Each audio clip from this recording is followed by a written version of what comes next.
Sejam muito bem-vindos, meus irmãos e minhas irmãs em Cristo, a mais esse nosso momento de devoção. Que Deus, Pai, Filho e Espírito Santo esteja com todos nós nesse momento e que queremos refletir na Sua Palavra. Amém.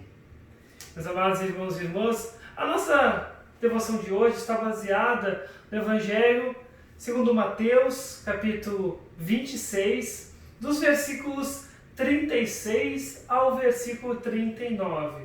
Mateus 26, 36 a 39. E assim está escrito: Jesus foi com os discípulos para um lugar chamado Getsêmani e lhes disse: sentem-se aqui, enquanto eu vou ali orar. Então Jesus foi, levando consigo Pedro e os dois filhos de Zebedeu. Aí ele começou a sentir uma grande tristeza e aflição e disse a eles: a tristeza que estou sentindo é tão grande que é capaz de me matar. Fiquem aqui vigiando comigo. Ele foi um pouco mais adiante, ajoelhou-se, encostou o rosto no chão e orou: meu Pai, se é possível, afasta de mim este cálice de sofrimento. Porém, que não seja feito o que eu quero, mas o que tu queres. Até aqui, meus queridos irmãos e irmãs, a nossa leitura para este momento. Eu gostaria então de convidar a cantarmos um hino chamado Se Eu Posso Cantar.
Meus irmãos, seja feita a tua vontade, ou seja feita a vossa vontade.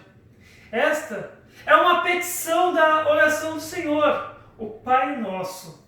Ela é uma petição muito reconfortante e muito familiar a todos nós. Todos nós conhecemos essa petição do Pai Nosso: seja feita a tua vontade. Estamos pedindo que seja feita nessa petição a vontade de Deus, nosso Pai, acima de todas as outras vontades, inclusive acima da nossa própria vontade.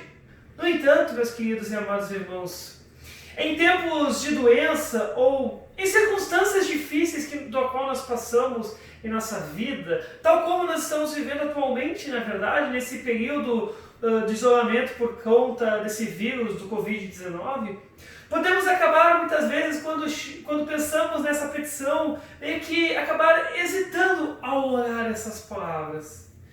Isso porque muitas pessoas, talvez até nós mesmos em determinados momentos, nós queremos de certa forma incluir nesta petição um pedido desesperado de ajuda ou de cura. Nós queremos fazer um pedido também incluindo nessa petição.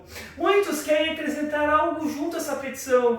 Senhor, espero que você faça isso, mas tenho medo que você não faça. Por isso, essa petição, nas palavras que Jesus Cristo nos ensinou, não é uma petição de dúvida, ou melhor, não é uma oração de dúvida, e nem pode nos deixar em dúvida se Deus realmente está nos ouvindo quando nós estamos orando.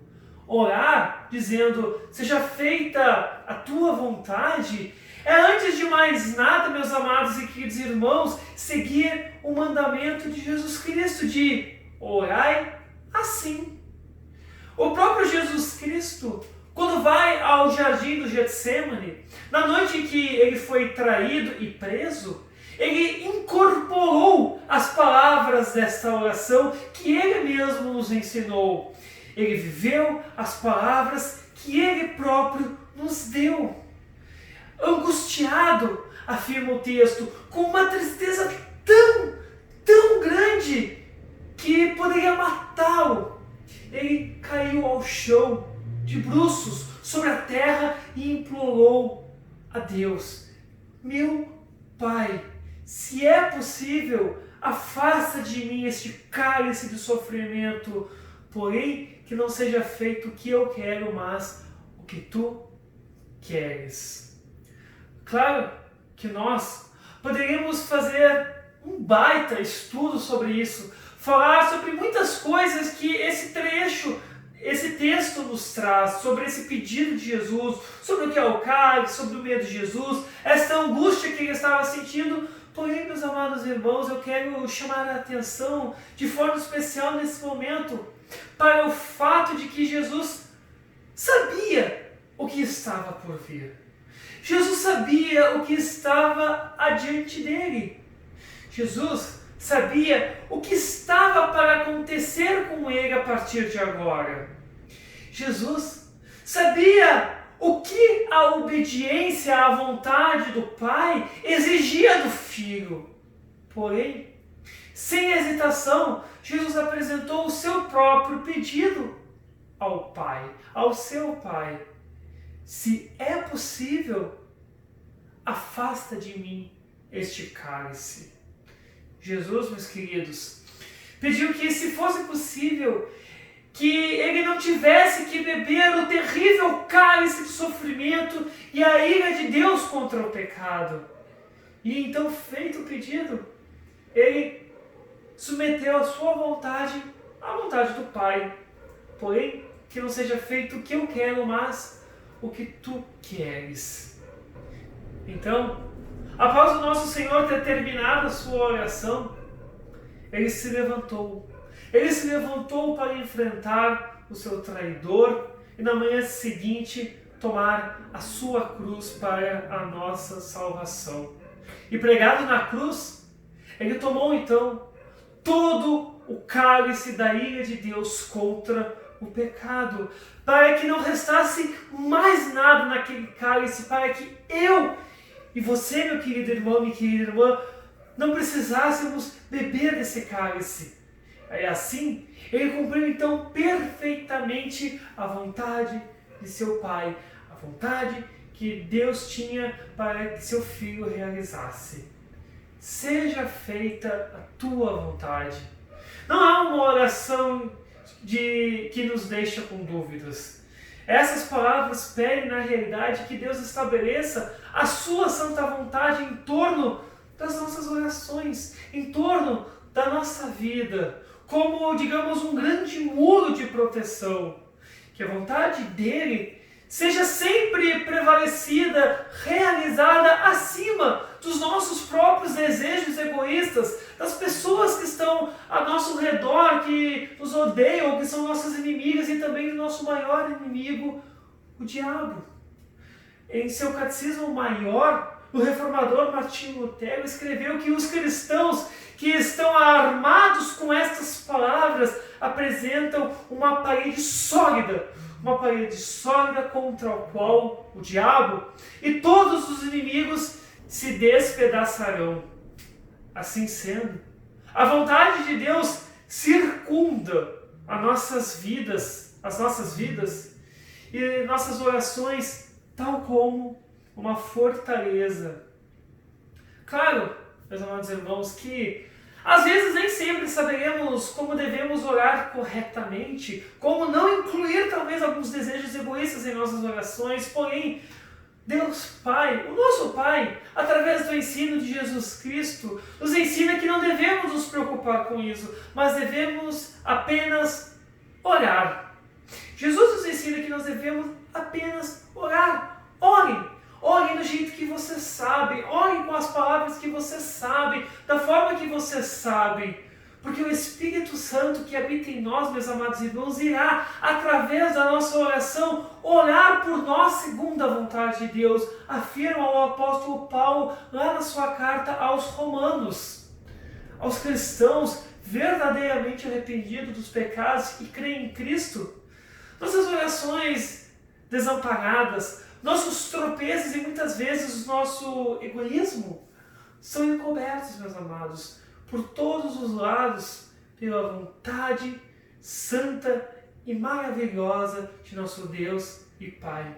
Por isso, seja feita a tua vontade.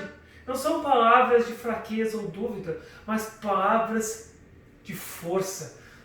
As palavras são um apelo de esperança e confiança. Sim, confiança, apresentadas a um Pai amoroso que deseja apenas o bem dos seus filhos. Apenas o meu bem e o seu bem. Que Deus Pai, Filho e Espírito Santo guardem essas palavras em nossa mente e no nosso coração. Amém. Meus amados irmãos e irmãs, eu gostaria nesse momento a convidar a fazermos uma breve oração. Juntemos nossas mãos. Pai Celestial, embora eu possa pensar muitas vezes que eu sei o que é melhor para mim e sei o que eu quero, trago as minhas petições a você, confiante de que você realizará a sua santa vontade em minha vida. Como Jesus, meu Salvador, orou para que sua vontade fosse feita, quando ele fosse à cruz para a minha salvação, ensina-me a orar sempre assim, não como eu quero, mas como tu quer. Pai, eu quero o que você quer, que assim você sempre realize sua santa vontade em minha vida. Amém. Bem, meus amados e queridos irmãos do Senhor, chegamos ao fim então do nosso momento devocional. Agradeço esta oportunidade de estar aí com você nesse momento, realizando essa breve devoção. Estamos agora voltando com nossas atividades normalmente. Precisando de mim, pode entrar em contato comigo, pode me contactar, que vamos conversar. Se precisar, nos encontraremos também. Que Deus abençoe a todos, continue orando por todos vocês. Fiquem em paz e que Deus os abençoe. Amém.